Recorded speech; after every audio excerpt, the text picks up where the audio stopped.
Looks like we're on. Good morning, everybody. How's it going? I know, it's morning. We're all tired. I see a couple of coffees. I've just had my first. Hopefully we'll get through this. It's only an hour. So, the reason for my job title, by the way, is I'm currently looking for work. If you need a developer advocate who loves security, come talk to me. So I asked my friends, what shall I put down as my job title? Because I don't really have an employer at the moment. And they, in their own infinite wisdom, said security thought overlord. Or as one person abbreviated, security thoverlord. Not sure how I feel about that one. And anyway, my name's Ben. I am in security. I've been a software developer since 1999. I love developing the developer and the open source community. I love coming and meeting people at conferences like this, sharing what I know, but also learning from you. So come and talk to me after this session. I'd love to see what kind of problems you're solving in the security space or outside of it, how you're solving them, and I love having those conversations and learning more myself. Yeah, security and privacy is what I love. I love powder chasing, snowboarding. Anybody here else a snowboarder? Skier? It's okay, we all love each other now. I actually learned snowboarding when snowboarders and skiers hated each other. It was a great time. If you want to contact me, my Twitter handle is Ben Dechrai. My DMs are open. That's probably one of the best ways of contacting me. I'm also ben@dechrai.com. If you like it, it's hard to forget that one. Yeah, so feel free to contact me after this, digitally, electronically, if you would like. But today what I want to do is talk to you about web application security. I've given talks on the history of web application security. What I want to do now is I've had people come up to me and say, can you give us more concrete information on the kind of things we should focus on, and the kind of things that are actually important when it comes to focusing on web application security? Because it's not just about the software. It's not just about the code. There are a whole lot of other things that we do on a day-to-day basis, and we want some tips. So this session is going to be packed with links and information, and it might be a bit overwhelming, and hopefully we'll get through all 10. The last time I got this, I got to number 9, and we punched through the last one really quickly. Take photos if you want, but also on the very last slide is a QR code to the entire presentation. So if all you want to do is sit back and relax and listen, do that. Presentation slides will be available to you right at the end of the talk. We're going to have a couple of demos, overviews, that kind of thing. So what does web application security look like in 2024? Top cybersecurity statistics for 2024 is one of the resources that I used. They say that cybercrime is set to cost $9.5 trillion in 2024, and that's going to increase to $10.5 trillion US dollars in 2025. So it's a rapidly escalating problem. I'm going to give you some stats to start with, by the way, just so that if you need to go back to your organizations and say, here's why it's important that we focus on web application security, you've got some information to kind of bribe them into wanting you to do the right thing. They also say that ransomware affects 66% of organizations, all organizations in 2023. The average cost of recovery, this is not the cost of actually paying the person who's ransoming you, but just the cost of recovery worldwide was $1.82 million on average, and only 8% of all ransom payers actually receive their data in return. So it's a high risk to give them the money because you might not even get your data back. Fun. What else do they say? Phishing is still the most common attack method. That's fun. 39.6% of all email threats are phishing attempts. 27% of healthcare cyber incidents involved backdoor attacks. So we've still got vulnerabilities in APIs and backdoor systems. There are over 2,200 attacks each day. That's nearly one cyber attack 39 seconds, which means that just since I've started talking now, there's probably been about, 3 minutes, 4. We're about to have our 5th. They're ticking along fairly quickly, and as shown in the previous slide, they're escalating. CrowdStrike have a global threat report. Say what you will about CrowdStrike. But they have a threat report. They might get some things wrong, but they know what they're talking about, generally. So identity threats exploded in 2023. Generative AI is providing new techniques to break in faster. Gen AI is actually, that might be one of the points here. Gen AI is actually helping with phishing and social engineering attempts because it's creating really persuasive sentences and words and phrases and conversation with people to persuade them to hand over their credit card numbers or to buy some Apple cards and send them in the post or whatever. So phishing is now getting automated through Gen AI. Buying legitimate credentials from access brokers is still a massive thing. If any of you are familiar with Have I Been Pwned, they don't necessarily buy those, although I believe he might actually, Troy Hunt, who runs it, I think he actually does get involved in some ways with procuring from the dark web some some things, or at least assisting organizations in finding out what kind of data leaks are out there.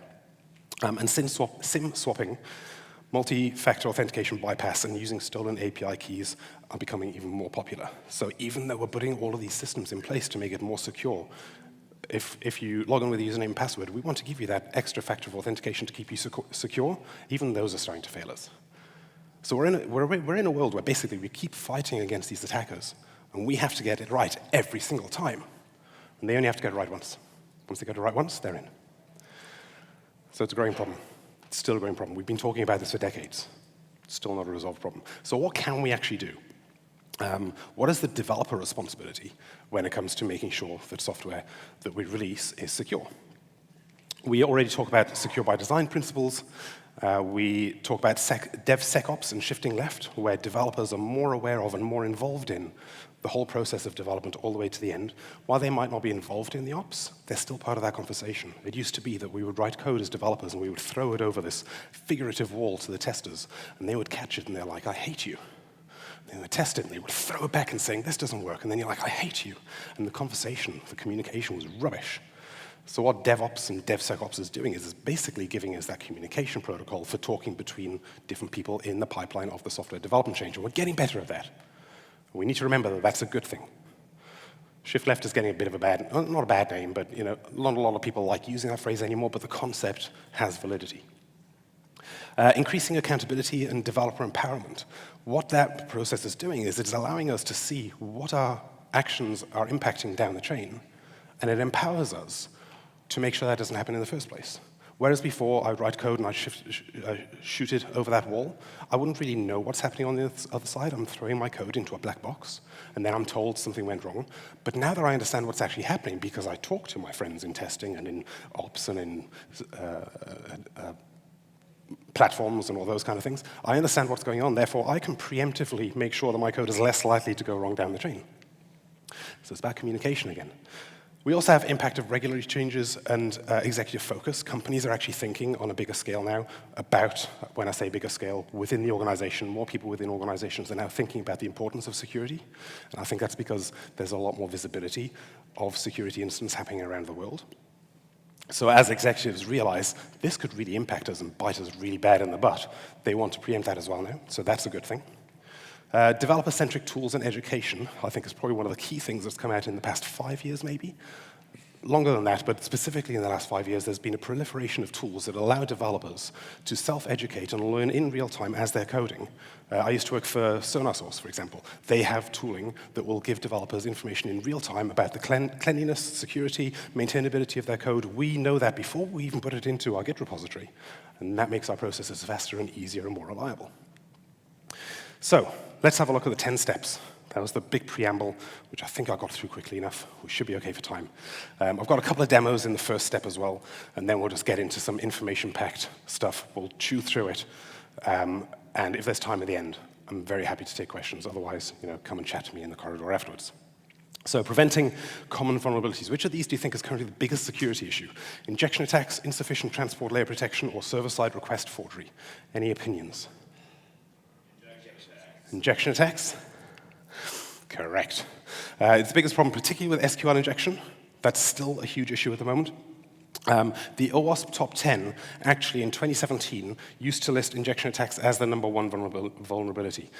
They revised the top 10 in 2021, and at that time it moved down to 0.3, and in fact they then also joined it with cross-site scripting, because essentially if you think about it, cross-site scripting is injecting code into a page, so therefore it's also an injection attack. They've joined those together, it's number 3 now, you can see. But if you think about broken access control and cryptographic failures, these are development or implementation issues, whereas scripting attacks and injection attacks are things that other people can actually do to you. So there's a little less control there because you've got to preempt every bit of information that can come into your system, how to clean it, how to validate it, how to know whether or not to run it. Is it safe, is it not? Whereas with the first two, it's more about did you implement something correctly, not did you verify the information that's coming to you, that's third party, that's uncontrollable, is correct. Even if you look at the Cybersecurity and Infrastructure Security Agency of the NSA, they have an article here. Now, ignore the bit here that says in 2004, because that's just a cutout. This was actually a 2021 2023, I think. Actually, I've got a link at the top there. So 2024, they released this announcement saying the malicious cyber actors are using SQL injection vulnerabilities to compromise systems. This is one of the big things that they're worrying about as well. So injection attacks are crazy. That's the thing. If you only concentrate on one thing, if you only take one thing away from this talk, it's look at the OWASP top 10. There's only one thing you think about improving in your software development lifecycle. It's looking out for injection attacks. You can now go. Thank you. It's been great. So, quick demo. Let's see how this goes. So, I have over here, and there's a link to the demo as well, so you can all see that working. And I want to do this. Let's make this a bit bigger. This is mostly because some people haven't seen an injection attack or cross-site scripting in real life, so I want to show you what that looks like. I have an application here. I'm going to start my demo application, which is going to run on port 3000. Over here, I'm going to run my remote logger, which is going to be used for, we're going to show how session hijacking works as well, running on port 4000. Because I want the remote logger to actually be on a different domain to localhost, in another window over here, I'm just going to start ngrok on port 4000. So now I've got a public domain that is pointing to my local system. And that's just so I can do things between two domains, because domain separation is supposed to keep us safer. Okay, so let's come back over here. We're going to open up localhost port 3000, make this a little bigger. And if we have a look at the database that I've got here, it's just a very simple in-memory database where I've got some users, some comments. There are no comments in the database, but I have 4 users, Alice, Bobby, Charlie, Danny. All of them have the password of password, and Alice is an admin. The others are users. Very simple, straightforward. So if we come over here and we try and log in as Alice with the password, then we can see we're logged in as Alice. If we log out, we can log in as Bobby. We're logged in as Bobby. It's not actually that special. So let's have a look at what we can do now with searching for usernames. If you wanted to have a system where you either search for a username or you're logging in, you need to find a username, you need to find their password, you might say, okay, find me all the information you have about Alice. And you'd get some kind of JSON response or structured response that ideally wouldn't include the password. It's probably bad practice, but it's a demo. Also, I wouldn't recommend returning the exact SQL query you're using, but again, it helps for you to be able to see in the demo. So you can see down here, we're doing a select star from users where username is Alice, and you can see that Alice is in single quotes. So what can we do with that? What if we, instead of doing Alice, we say, close the quotes straight away? Now, the thing is, if I run this, then we get this unrecognized token thing there, because we've now got 3 quotes in a row, and that's not going to work. So let's add something else in, like also, let's check to see if 1 is equal to 1. That's going to be true. But of course, remember the SQL statement is going to add that last single quote in. So let's just take that one out. And now when I run this, I get a query saying, show me where username is blank and 1 equals 1. There are no results. What if I change it to OR? Now I've got a list of every single user in the system, because I've used an SQL injection attack to be able to get more information out of the system than the developer had initially anticipated, or something words. Okay, let's leave a comment for, because we're logged in as, I think we're logged in as Bobby. Not that the comment system knows who I'm logged in as, but we're going to leave a comment, and we're going to say hello, and then we can see down here that the comments say hello. If I go back to the landing page and I go back into this page, we can see it still says hello, because it's in the in-memory database. The secure code version, I'm not actually going to demo in this because basically it's boring. It shows you that things don't break. We want to see things breaking. So let's go back into the secure code here, and instead we're going to put in a script tag. Now we're going to say, let's alert 1. And that's now, well, I should go into the unsecured version. I did say we weren't going to do the boring one. But let's go to the non-boring one, vulnerable code. Leave a comment. So this is probably actually a good demo. You can see that the secure way would be to actually just output it and to escape it and make sure that it gets shown on the page as entered. But nothing appeared here. But also the page hasn't reloaded, so nothing's happened. But if I hit reload, then we get our alert. Now let's jump over into Safari. Localhost port 3000. So here, I'm not logged in as anybody. It's a different browser, therefore it's a completely different session. If I go into the secured code, we can see here, that's actually the output of the double encoded script now. This is what would normally happen. It would encode the script. But if I now look at the vulnerable code, even though I had nothing to do with the injection, I'm ostensibly on a totally different machine, could be in a different part of the world, I still get the alert, even though it was Bobby who added it, and I'm just some random guest user. So what can we do with that? Let's come back in here. We're going to go to the landing page. We're going to log out. We're going to come back into the vulnerable code. And what I'm going to do is we'll grab my ngrok URL, which is hiding from me. Come back. There we go, ngrok URL here. I'm going to copy that. If you want to play along at home later, there's all of the prompts in here that you need to copy and paste. I'm going to update my URL here, and I'm going to insert this script. I'm in Brave, I'm in Vulnerable. OK, cool. So what this is doing, if we have a look at the slightly easier to read version, is in memory in the page, in the document object model of the HTML page, we're going to create a new in-memory image. It's not displayed on the page yet. Then we're going to set the source of that image to the ngrok URL that I have, /hamster.jpg, because we all love hamsters. And then onto the end of that, I'm going to add !cookie equals and the URI encoded cookie from the current user session.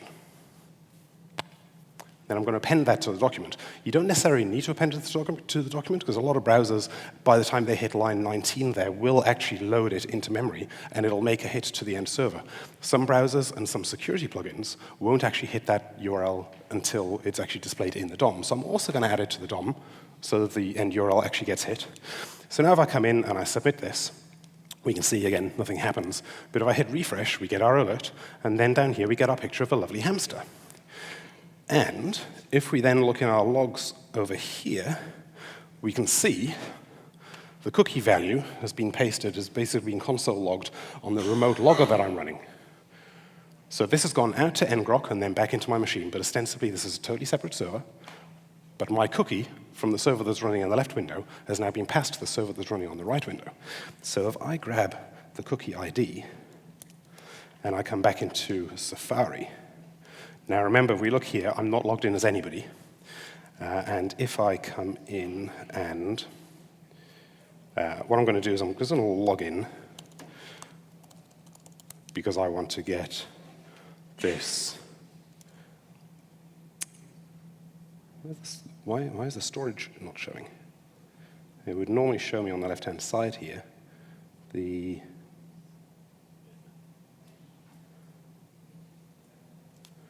interesting. Let's do a hard reload, storage. OK, let's just quit Safari, because we love demo gods, and reopen Safari, and we go back to localhost, and we come back to develop, show inspector. Still nothing in there.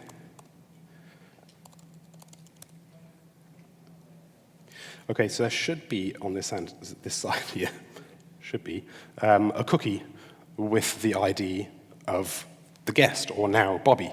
Can I add a cookie? Can I refresh this somehow? Does anybody know why this isn't working for me?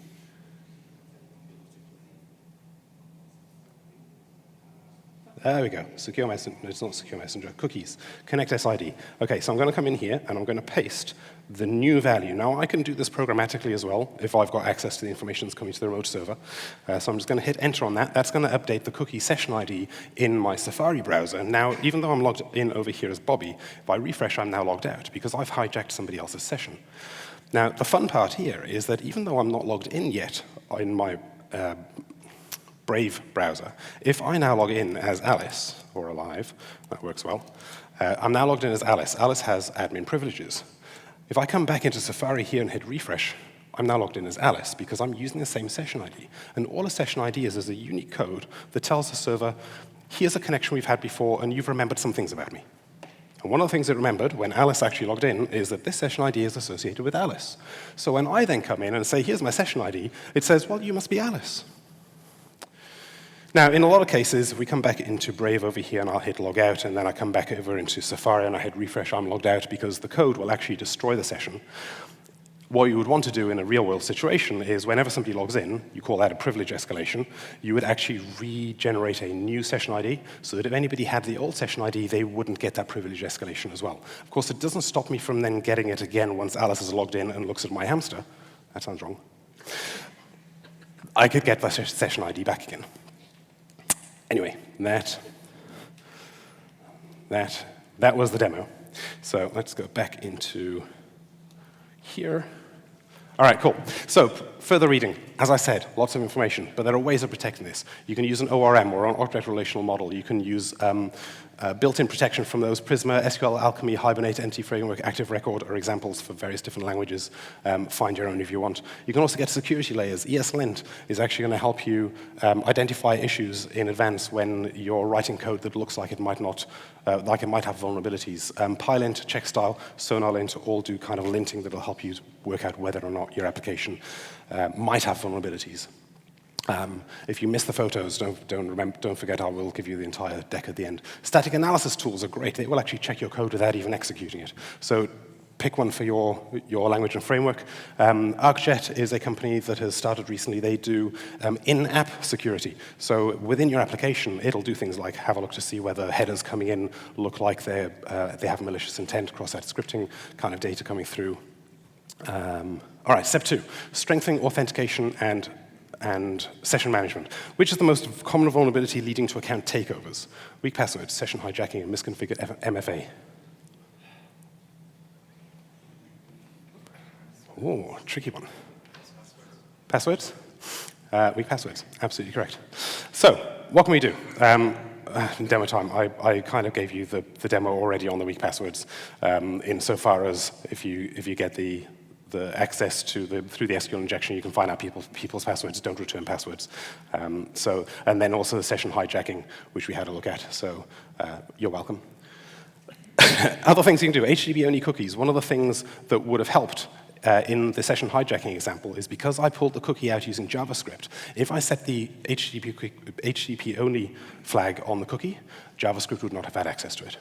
So especially when it comes to authentication session IDs, make sure you're using HTTP only. There's no reason JavaScript should ever have access to that information. You can do IP address binding. So I access something from localhost and I access something from remote.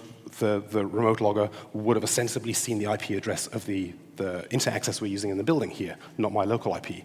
So if I'd bound localhost to Alice and then I'd try to get in Safari, using a different IP address, it could have said your IP address has changed. Therefore, I'm going to assume you're a different person, or at least you've changed your network location, so I'm just going to get you to re-authenticate. You don't have to just block people. Just say, hey, just give me a password again. Regenerate sessions on login, I mentioned already. Make sure that a session is for a specific impression of a user, whether that's a guest or a logged-in user or an admin. Some systems will allow you to log in, but then if you've got to do really dangerous activities, they will do another set of privilege escalation with maybe give us your password again, or now we're going to need an MFA. Every time the context of the user's security level changes in your application, change the session ID. Use content security policies. These are basically defined to define what kind of content is accepted by the application, how the content can come in. It's good for being able to flag whether something looks like it's out of the pattern of a normal bit of information that you're expecting in your application. It's one of the many layers that will help you protect your web application. Lots of things, password.js, auth.js, ASP.NET Core identity, all of these things will handle identity written by a group of people who really know what they're doing. Don't roll your own auth, don't roll your own cryptography, don't roll your own payments. If it's really intense, make sure that a dedicated group of people who actually know what they're doing are working on that problem. Unless you work in identity, your product is not going to be any better because you did your own identity. Testing and demos. CheckJWT or token.dev is a great way of looking at JSON Web Tokens to see what's going on under the hood. It's a great way of checking that you're not accidentally leaking personal information or sensitive information in your JSON Web Tokens. There's a WebAuthn demo as well at webauthn.io. That'll allow you to look into passwordless and even usernameless authentication principles, which is really powerful. And it can also overcome a lot of the MFA attacks that I was mentioning in the intro. So, secure APIs and managing shadow APIs. What do you think poses a bigger threat to the API? Unvalidated inputs, shadow APIs, and poor authentication. Who here knows what a shadow API is? I didn't when I was first starting the research here. Shadow API is basically an API endpoint that hasn't been documented. And there are too many of them out there. I'm pretty sure your organization probably has them. Because you'll just whack something in, they'll get called by a Git action so that you can get some information somewhere else. Like, I don't need to document that. That's part of the deployment pipeline. And suddenly there's this thing out there that nobody knows what it does. Nobody knows how to call it. Nobody knows what the implications are of changing it. And these shadow APIs are undocumented, and therefore nobody really knows what's going on under the hood or why it's there. So I might have given away the answer there. Shadow APIs are the biggest threat to API security because we have no idea what's going on. What was that? It's in, and it's also in the title, yes. I should have put one of the options in there as insecure APIs, maybe, so lesson for next time. Unvalidated inputs. This here is a function for validating a username. And what I've done here is we are using, yeah, basically it's like a lot of if-then-else's. Oh, there's a regular expression in there as well, that's fun. Really easy to read at a glance and work out exactly what it does, right? Or you could do something like use Joy. Joy is I didn't note down which language this is for. I think it's in the JavaScript ecosystem. There are a number, like pick one for your language. This is basically a validation system that says, okay, well, we're going to have an object. We've got a username. We want it to be a string, alphanumeric, minimum 3, maximum 30, and it's a required field. That's much easier to read. So use tools that make it easier for you to understand what your code is doing, because when it comes back to maintaining it later and you've got to change the rules, changing something that looks like that, or changing something that already looks like that, that's much easier. You can make the changes and you've still got time for a second coffee. I could do a second coffee. Anyway, so further reading, tooling, API development security, Postman, Swagger are really good tools for helping, and in fact the Open API initiative as well, which came out of Swagger. Great ways of validating your APIs, documenting them, testing them, all of those kind of things. Input validation, we've got Joy, Zod, Fluent validation. ArcJet also have an email validation plugin. And then you've got things like security testing. Zap is actually from the OASP project. I don't know if that makes sense because the P in OASP stands for project. From the OASP team organization. Basically, it allows you to do security testing against their rule sets as well. Client-side security. You can see I'm really powering through these. How are we doing on time? We're about halfway through, I think. Good. So, client-side security. Which of these issues do you think is the most common? Cross-site scripting, third-party vulnerabilities, or improper input validation? Cross-site scripting? Improper input validation. Does anybody here think it's third-party vulnerabilities? A couple. Okay, so we've got an pretty even spread. It is cross-site scripting. And it was kind of given away by the fact that was the number one thing I talked about. So those of you who said cross-site scripting because I'd already told you all about it, good for you. You've had enough coffee today. That's not saying you can't have more. I'm not going to judge. It was a conference when I had 12 coffees in one day. It was not a good end of the day. It was a good start to the day. It was an okay middle to the day. It was not a good end to the day. Anyway, I digress, as I often do. SQL injection attacks and cross-site scripting are two of the ones we've already looked at. But there are many others. We've got buffer overflow. We've got command injection, directory traversal, improper input length checks, which kind of comes into the buffer overflow as well. Improper data type validation, unvalidated redirects and forwards, insecure file uploads, and improper URL input handling. What are you supposed to do about all these things? I know, it's overwhelming. And that's probably why a lot of us get to the end of a feature, an issue in GitHub or whatever tracking system we're using, and like, just ship it. I know, I've been there. I'm not judging you. So what can we do about it? Get the clicker to work. There are a number of client-side security tools. Helmet and DOM Purify are great for... DOM Purify is amazing. If the only thing you do, if you're doing any kind of JavaScript applications, and I'm sure there are similar products for the other stacks and languages out there, DOM Purify, if at the very least, every bit of user-generated information, including headers and cookies, sort of, that comes through that you use in any way, whether it's adding it directly into the DOM or using it as a placeholder in an input field or any kind of output to the browser. If you just wrap DOM Purify around it, it'll do a lot of the work for you. And it also has a lot of options on top of that to configure it to do exactly what you need. But if the only thing you do with DOM Purify is just wrap all of your outputs to your web application with DOM Purify, you've already solved a lot of your problems. So check that one out. Lighthouse from the Chrome team and Retire.js are great for testing and analysis. Find a testing and analysis tool that you can put into your CI/CD pipeline so that you're automating the process of making sure that what you're doing is actually correct. And then Zap, again, from the OASP folks, put that into some kind of process where you're checking your application on a regular basis, possibly even before you're putting it into your Git repository. I failed to mention as well on the left-hand side here, further reading, for each one of these points, there's usually an OWASP cheat sheet. There's almost always an OWASP top 10 reference, but OWASP have a number of cheat sheets, which is amazing. They're like 1 or 2 page PDFs that gives you a bit of a more in-depth overview of the kind of things you need to look out for each of the top 10. So check out their website, owasp.org, fantastic resource. So in this case, we've got the cheat sheet on content security policy, which is going to help you with that client-side security as well. Data protection and privacy. Fun. Now you can see we're not really talking about coding much anymore. We're getting more into the esoteric theoretical stuff outside of writing lines of code. What are we going to do here? What do you think is the most common issue in data protection? Is it lack of encryption, inadequate access controls, or improper data classification? Access control? Improper data classification? Does anybody want to vote for inadequate for lack of encryption? Correct. It is actually inadequate access controls. Data classification is a close second. Lack of encryption is a problem, but it's not really one of the biggest issues when it comes to data protection, because often within most systems, there's always a way to decrypt something. So if you're looking at something where encryption is important, that's a different issue that you're facing to data protection. It's more about security and accountability and all of those kind of things. And in fact, tomorrow at 3 p.m. in room 2, I'm going to be giving a talk on relationship-based access control that will also cover role-based and attribute-based access control. It has dogs in it. Does anybody here not like dogs? Excellent. Oh, you don't like dogs? You are excused from tomorrow afternoon. Everybody else, you're welcome. Didn't like you anyway.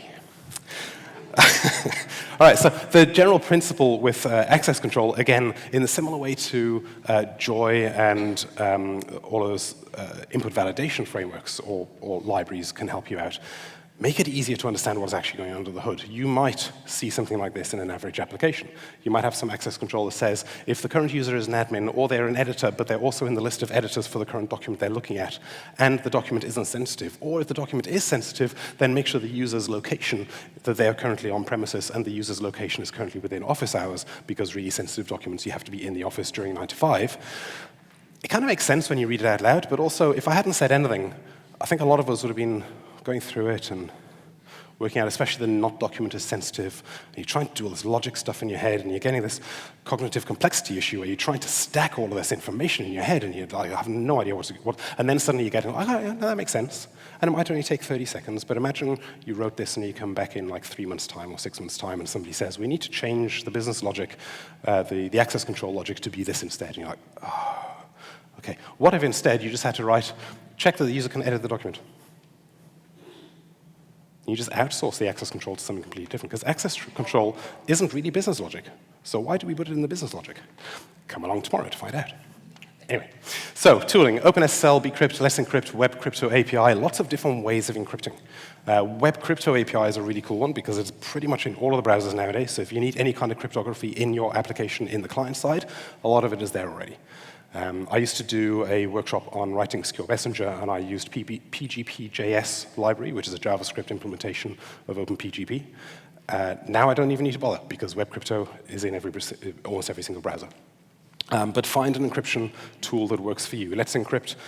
You might not even have heard of it, but if you heard of it 10 years ago or so, it was the big thing that came along and made sure that every single website in the world can be HTTPS for free. Before that, you used to pay hundreds of dollars a year at least to make sure you had HTTPS, and boy, were they fun days. Rolling automatic rollout as well of your certificates and all of those kind of things made my life so much easier. Data classification and masking. ArcJet have a sensitive info endpoint. It's not even an endpoint. It's built into the SDK. So if you want to check whether or not a piece of data you have in memory in your application in the client side, or in the server side rather, but within your application, if there's sensitive info in there, it'll actually check and tell you whether or not it thinks there's sensitive info without sending it to another service. So you keep it all contained, which is pretty cool. Apache have NiFi, which again is another data classification and masking option insofar far as it'll detect, but it'll also offer to give you a version of the text that you just provided with information masked, so you can show it on screen, or you can send it to a printer, or stick it in a PDF, or whatever, and have a higher degree of confidence that you're not leaking personally identifiable or sensitive information. So there are tools to help you with that. Access control, you probably recognize a lot of these. Keycloak, Casbin, Permify. Permify is a good one for reback as well, the relationship-based access control. Open Policy Agent, Permit.io are a for-profit, but they also have a free version of a policy decision, PDP it's called. I can't remember what the P stands for, but basically you can host your own service to query whether or not somebody should have access. So again, that user access can be outsourced to Permit.io. OSO is another commercial SaaS product that allows you to do that. So depending on whether you want to roll your own, well, don't roll your own, but like take an existing application like Keycloak or Permify, which are open source, and run it yourself, or you want the full enterprise support from an organization that's out there, there's an option for you to not have to worry about access control. The implementation of the access control. You can outsource that to a policy decision point. There we go, that's what the P is for. Avoiding security misconfigurations. All right, so which do you think is more common in security misconfigurations? Missing security headers, outdated software, or default settings? Security headers. Default settings? Anyone for outdated software?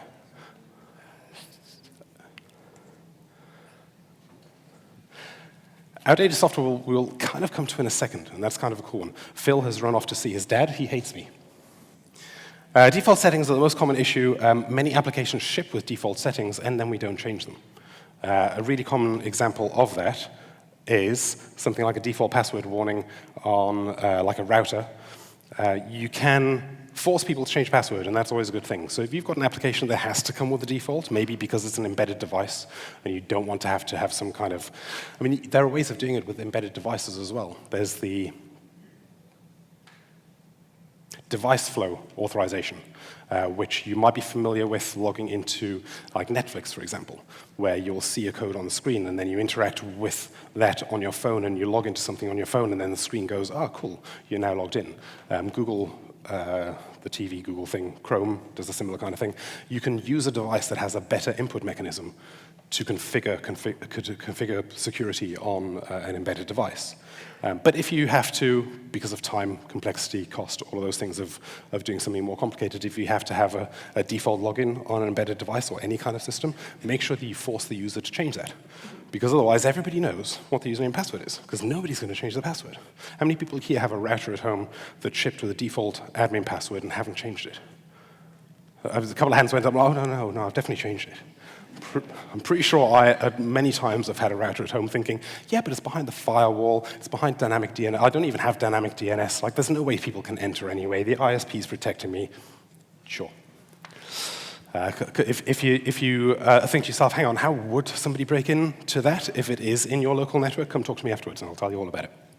The other thing is we have a tendency to allow a lot of services to run by default. So it's not just default settings within applications, but default services that are running. Often when you start a new Linux server, for example, you might already have SSH running. You might, depending on the configuration template, you might already have Telnet running. Does anybody have Telnet running on a server and they intended to leave it running? I don't think anybody uses Telnet anymore. Does anybody know what Telnet is? Yeah, so we've got all these services running that we don't even know about. So audit what services are running on your servers and make sure they're actually supposed to be running. And if they are, make sure you've got extra protections in there. Make sure your firewall is configured correctly. All of those kind of things. All comes down to that configuration. KICS. KICS is a good one. It stands for Keeping Infrastructure as Code Secure. It's a tool for scanning infrastructure as code files and detecting configuration inconsistencies and potential errors and that kind of thing. Trivia is a similar application that will basically make sure that your infrastructure as code is sane. Then you've got your application security scanner, so securityheaders.com will make a request to your application and check to see if the security headers, A, are there, and B, make sense, and then it'll tell you these are the kind of rules that are in place. Often, security header misconfiguration can result to the ability to do cross-site scripting attacks. So all of these kind of feed back into the things we've already spoken about. So as you can see, it's this Swiss cheese layer of security. And then you've got linters like Sneak and a variety of other tools. So Sneak is also a static analysis tool. They've got a couple of other things. So a lot of these tools will actually give you multiple levels of protection when you're not necessarily always protection. Sneak doesn't necessarily protect, but it alerts you and helps you make your application more secure. Detection would be more at the real-time side of things. All right, monitoring, logging, and responding to security incidents. How are we doing on time here? 20 minutes. I think we're actually doing well. I might get through all of this. I hope your heads aren't spinning too much. A little bit would be good, but not too much. Monitoring, logging, and responding to security incidents. So we're now getting into like the really nitty-gritty end of we've got the code, we've thought about the way that people interact with our systems, we've thought about how our code may or may not be secure, we've thought about ways that we can test to make sure things are working as we expect. We've thought about ways of writing our code so it's actually easier to maintain so that security issues are less likely to slip through. But now we're looking at the point of, like, okay, we've got an application running. What do we do now? How can we keep it secure once it's already in production? So monitoring, logging, and responding to security incidents. Which do you think is the biggest challenge in an incident response? Is it insufficient logging, delayed response times, or a lack of monitoring? Lack of monitoring? It's actually insufficient logging. I think we all have logging in some ways, and we think, you know what, I'm sticking some stuff over here, and I can go through it, whether it's in Datadog or a local text file and use grep, fun times, whatever mechanism you're using. We do tend to do logging, we just don't do enough of it. And I'm not saying you should log absolutely everything, because like a data lake of logs isn't useful either, unless you've got a really good way to search them. But then also you've got the question of how much data do I actually want to store? And if you're using a SaaS product, how much do I want to pay for all the data that I'm going to store? But insufficient logging is one of the biggest issues that we have at the moment. By the time something goes wrong, we then realize, I can see how they got to this point, but I don't know why that bit there happened. So we need to think about what else we can log to make our lives easier in the future. And in fact, there are 3 stages to this. And often we're very good at the first one. We're very good at preparation. We're very good at logging sufficient data. Maybe not. I mean, that's one of the biggest issues. But let's say we've logged all the information that we need. That's pretty good. We've done it in a structured way. Maybe we store it as XML or JSON or YAML. And it makes it easier for us to search and to understand the context of the information. Maybe we've got a documented playbook. When something goes wrong, what is the process that we need to follow after this? So maybe we've got to that point as well. And we're taking into account privacy principles. We're thinking about what are we actually logging? Are we making sure that when we log the payload that comes from the user so that we can then replay things in the future, that we do actually de-identify it, that we make sure that credit card details aren't in there, actual email addresses aren't in there, so that we can basically put that into any other system without worrying about privacy terms and conditions, all of those kind of things, GDPR, whatever it is that you're concerned about. We can get to that point where we're like, okay, cool. That's pretty good. We've got an idea of what to do when things go wrong. We're logging things. We're in a good place. And then something goes wrong, but we have no idea what went wrong. So we need to make sure that we're observing what happens once we've got all that in place. So we need to set up alerts.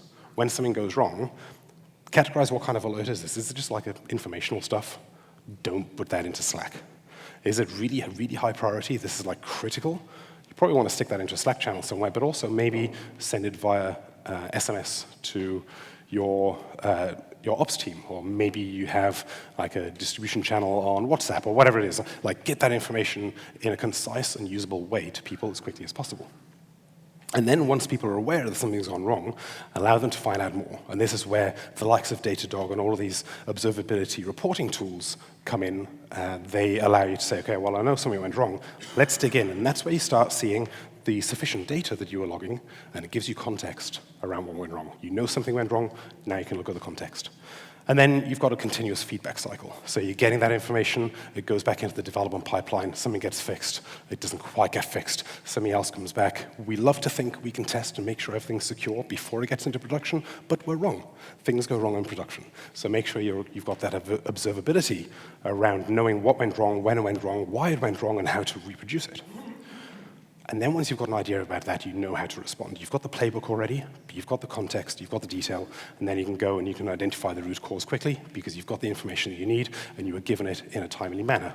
You can follow the playbook that you've written already, so you don't have to worry at this point. Once something's gone wrong, and it will, eventually, something will go wrong, you don't have to think at that point, shit, what do we do now? It's like, well, we thought about that. We've got a playbook over here, so let's have a look at that, and we'll follow the steps. And invariably, when you write that playbook, you won't get it completely right, but as long as it's 80% right, it makes your life so much easier. And then you've got that feedback cycle that I mentioned here that goes into the playbook as well. It's like, well, we didn't think we were going to have to do this thing, so let's add that into the playbook for the next time. So it's always an evolving thing. And then most important, well, not most importantly, but very importantly, have a post-incident review. Once it's fixed and you've updated the playbook and things aren't breaking anymore, actually sit down and work out, like, what actually happened? Even if it's just sitting in a room and telling a story to each other of the sequence of events, it gives everybody in the team, in the room, a broader idea of what actually happened and why it happened. It brings awareness to people's minds, and then in the future, this subconscious awareness is likely to create fewer issues in the future with the next set of development production stuff. But also, it gives you an opportunity to make sure that you've actually ticked all the boxes, that you have actually updated that playbook, that you have actually rolled something out, that the A/B testing is not going to break it during the next release. Like you get all the minds together and you make sure we know what went wrong, we know how you fixed it, and then somebody might just go, did we think of that other thing? You make sure you're crossing all your T's and dotting all your I's, or lowercase j's. That's probably dating me. Does anybody recognize that movie reference? I think it was, it doesn't matter, I can't remember. Anyway, let's move along. So tooling, logging and monitoring, you've got Winston, Serilog, Elasticstack. I mentioned Datadog. There's a ton of tools, like pick one, just use it. Alerting and instant response, Prometheus and Grafana are really good for that. Then you've also got CM, or Security Information Event Management, which is like the big picture, how does it all fit together? You can use Splunk or Wazoo, which I think is a great name. So there's lots of tooling out there. Take a picture, download the slides at the end, whatever, and find one that works well for your organization, your project, and the way you work. But just use something. Make sure that you're logging things, make sure you get alerted about things, and make sure you've got a plan for what happens when it goes wrong. All right. Implement secure development practices in CI/CD. Anybody here more in the DevOps side of things, or the ops side of things, rather than the dev? No? Okay, so we don't care about this. Let's move on. Number 9. What do you think is more critical in securing CI/CD pipelines? Is it security tests in staging, static code analysis, or dependency checks? Staging? Dependency? Static. Okay, I've got to vote for all three. Excellent. Show of hands. Who thinks it's security testing and staging? Who thinks it's static code analysis? Slightly more. Who thinks it's dependency checks? Even more. The majority of the people who voted. Who doesn't care? At least he's honest. It is dependency checks. When you think about security, or testing in staging, is testing the code that we wrote. Static code analysis is testing the code that we wrote. Dependency checks is that, I won't swear on stage, that person, let's just call them a person, who wrote that package that now doesn't do what it was supposed to do. I think we've all been there, or at least heard the news about it. It's somebody else's code. We are so dependent on somebody else's code. I think it was probably about 10 years ago, so the stats might not stack up anymore. But the inventor of NPM, the package management for Node.js, because he had access to the number of packages and how people use it, he said that the percentage of code in an average Node.js application about 10 years ago that was actually somebody else's code, like a package they installed, as opposed to code they wrote, was 93%. 7% of your code you wrote, or your team wrote. So that 93% is the dependency checks. What are you dependent on, and is it still working as you expected? So, we already have high dependency usage There are, like I said, 93% 10 years ago. I don't know, I should probably look into it, whether that's stable, whether that's gone up or down. But I do know that a lot of companies I've spoken to in the last 2 to 3 years are going for a zero dependency goal. They don't want it to be dependent on anything, especially in the security field. Because if you're offering a product that provides security to people, then you don't want that to fail if something goes wrong in your dependency check. If your application is lower risk, dependencies are probably also a lower risk. But there is this concept at the moment of zero dependency. So the high dependency usage is something that we're worried about, especially in the developer security space. We have vulnerability exposure. We don't know what's going to happen to that code. Somebody could push something out, and now we've got a vulnerability in our application because it's in our supply chain. That's a supply chain attack. Somebody can make changes to our application without us even knowing. And then we've got automated risk mitigation around that. And there are tools like, I was on the tip of Socket, socket.dev, not socket.io. Socket.dev is a tool that, at least for the NPM ecosystem, I don't know whether they cover others, maybe somebody in the room does. I'm quite predominantly PHP and JavaScript, so I realize that a lot of people in this room are more .NET, but the concepts apply to all the languages, because we all have dependencies, we all have package managers, we all use somebody else's code. And there are tools out there that will tell you whether or not there might be a vulnerability or a potential vulnerability. One example with Socket is that I was updating an application that I was managing, and it told me that one of the dependencies I was using had recently had a new package pushed out, and it was by somebody who had never pushed this package before. So this package had been pushed by the organizational GitHub account for like thousands of releases. And then suddenly, one other person, this unknown person, never pushed this to the NPM package repository before, pushed something to the package repository, and they're like, that could be a malicious attack. That could be somebody who managed to push something that's not meant to be there. Turned out not to be the case. Turned out to be the one the developers didn't follow the process, and they pushed it to the package repository instead of using their organizational account. But the fact that I got alerted to that, and it stopped the CI/CD process and wouldn't actually put it into production, was a save. Even though nothing would have gone wrong, it could have gone wrong. So we have tools. We're probably all familiar with this in some form or other. It's a meme that's gone around for a while. And we've got this tiny thing down at the bottom there. You can have all your code thoroughly audited. You can have all the security things in place. You can have your static code analysis. You can have everything in your CI/CD pipeline. But if that one breakdown there breaks, you're screwed. We most recently heard about the xzutils, which is a common compression tool. And there was a backdoor in there that allowed people to basically get into an SSH session without necessarily having the right authorization. That's a pretty big breach when something that just does compression actually gives you full access to a server. Cool.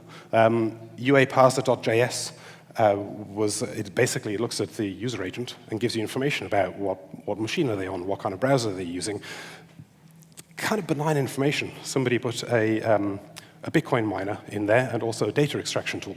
So anybody who's reliant on that was suddenly providing all of their users' data to this hacker, as well as mining Bitcoin for this hacker. Perfect. And then we've probably all heard of leftpad, which is a NPM package for doing a pad of a string, but on the left. Because it's really hard to write that yourself.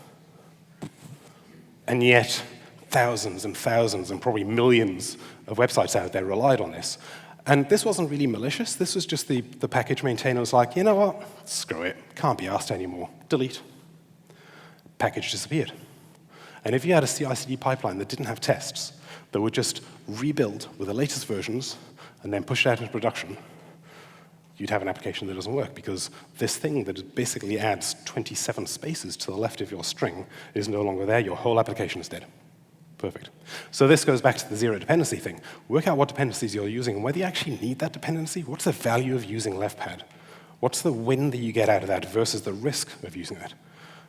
But of course, you can mitigate that risk through testing and CI/CD pipeline stops that won't actually deploy to production if it thinks something's missing. So there are ways of circumventing it, but also think about whether you need it in the first place. But then we've got other kind of dependency checking. We've got compliance and best practices. We're getting more into the regulatory side of things here. A lot of organizations have to know exactly what the word's not on the tip of my tongue at the moment, but there's like a pick list, I think, or something, which is basically like an itinerary or a list of every single dependency you have, and that's part of their regulatory vendor approval process. Every dependency has to be be approved. That's a nightmare when you look at something like that and you've got so many dependencies down at the bottom, but in some organizations that's important. It does allow you to do faster response to new vulnerabilities because you know what's there and you can do a check. You can check against CVEs. You can check against your test results. It also helps prevent technical debt.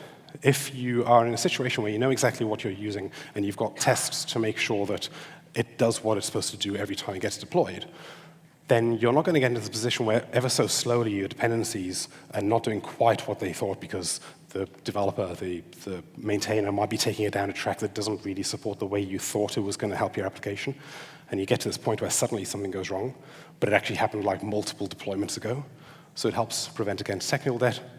And most importantly, it empowers developers. And we go back to what I said at the very beginning. If we as developers understand more about what's going on, what we're dependent on, what the processes and paths are to remediating and understanding what's going on in the bigger system, it empowers us to make better decisions early on. So, dependency check tools. 5 minutes, I think we're good. I will rock through 9, and 10 is an easy one. So socket.dev I mentioned, Dependabot. I'm assuming most people in the room know what Dependabot is. It's GitHub's version of we're looking at your dependencies and we're telling you whether something needs updating or if there's a vulnerability. OASP also have their own dependency check tool.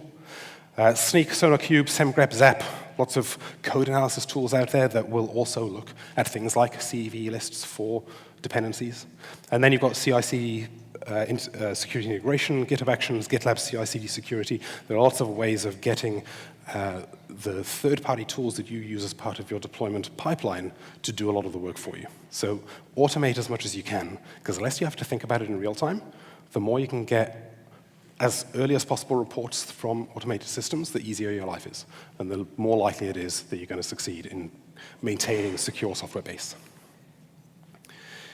All right, so defending against DDoS attacks and bot attacks. We're getting now into the network layer effect of like what's actually the stuff that we really can't control because somebody's just bombarding us from outside. Which do you think is most critical factor in defending against DDoS and bot attacks? Is it threat detection, rate limiting, or context-aware analysis? Rate limiting. Anyone for threat detection? Anyone for context-aware analysis? 2. How many for threat detection? I mean rate limiting. More.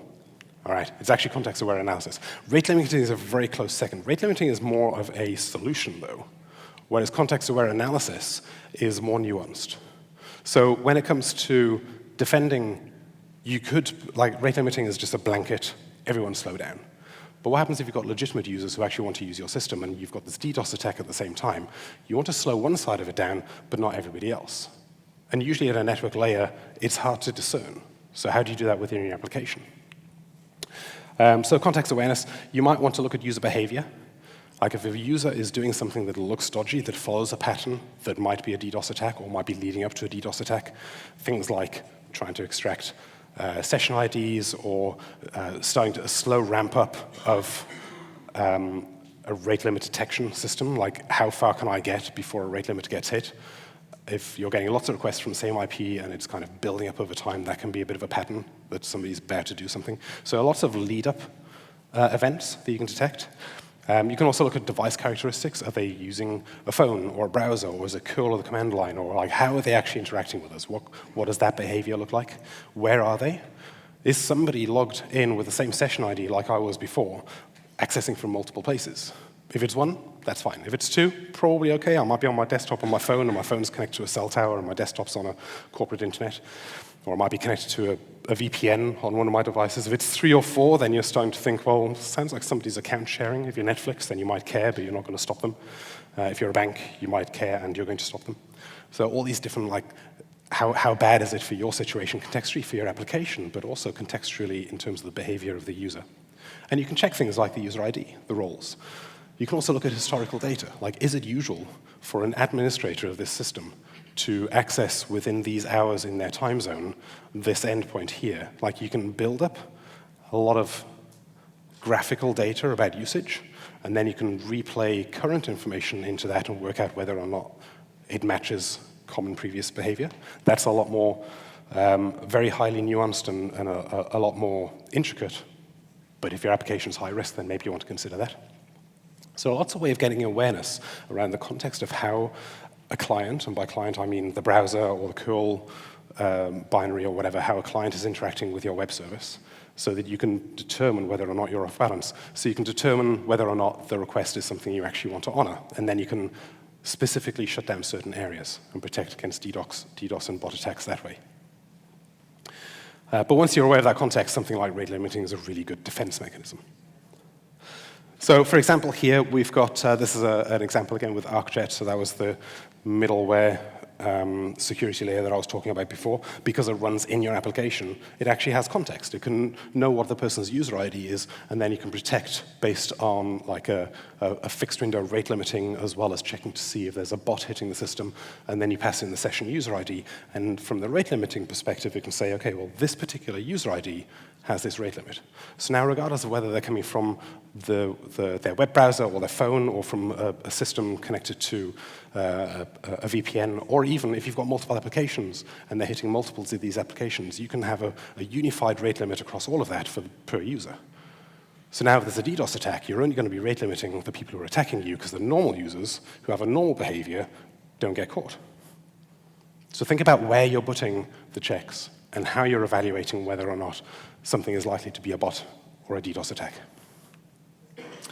I've mentioned the Swiss cheese model a couple of times. This is basically, you've probably all seen this one, but basically the idea is that there's no one solution to security. There's no one way of making your application as secure as possible. But if you take multiple layers, multiple ideas, if you do things like checking your dependencies, if you do things like static analysis on your code before you go to production, if you secure your CI/CD pipeline, if you put all these layers in place, the likelihood of somebody getting through is a lot less. Still a chance they can. So still be aware, still keep learning. But you're adding multiple layers in to keep you safe. So I will close with the final step, which I think just about a minute over. Continuous learning and staying up to date. This one's more of a fun one. I think you can guess because the answers are ridiculous. Which is the most fun way of keeping up with security updates? Is it binge-watching hacker movies? I vote for that one, by the way.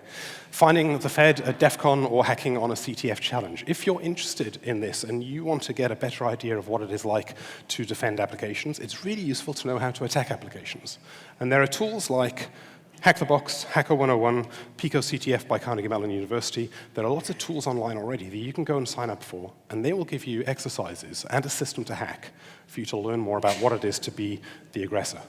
Because if you understand how people are attacking systems, you're in a better place to understand how to defend systems. So I highly recommend doing a capture the flag, Hack in the Box kind of test, and also come to events like this, talk to people about security.